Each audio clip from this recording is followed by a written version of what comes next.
بختان چیه؟ رنگ یک بسیاری بکرد بجید بختان چیه؟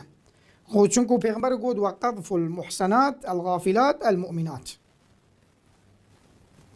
قذف یعنی هویتن، یعنی کلمه که پویج یاوه کسه یه برانبرو تا اب زنا کرن اب بیناموسی، یعنی بیج یه زنا واکره بیناموسی واکره، یعنی خلق دانت کوه جنه یا نو ظلامه حاشا زنا واکره فاحشه ویکره. کلمه محسن یعنی ظلام جن و جناب میر. غافل یه های جتونه او گناه نکره اتو بچه بیجی خلقی فلان کس او گناه ها کره. المؤمنات جی یعنی ایماندار. لیره دا یعنی بس وکو جنه بحث کره چونکو غالبی بختان بجنا تیتا کرن و بختانا بجنا تیتا کرن زور مزنتر جی بیاب ظلامات تیتا کرن.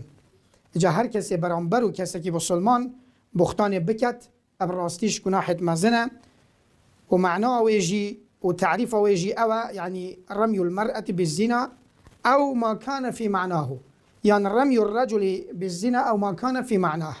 يعني فرق نيوكي تازه ما قلت چه ظلام بي چه جن بي تو بختان بي بكي آها اوش وان گناحت مزنه.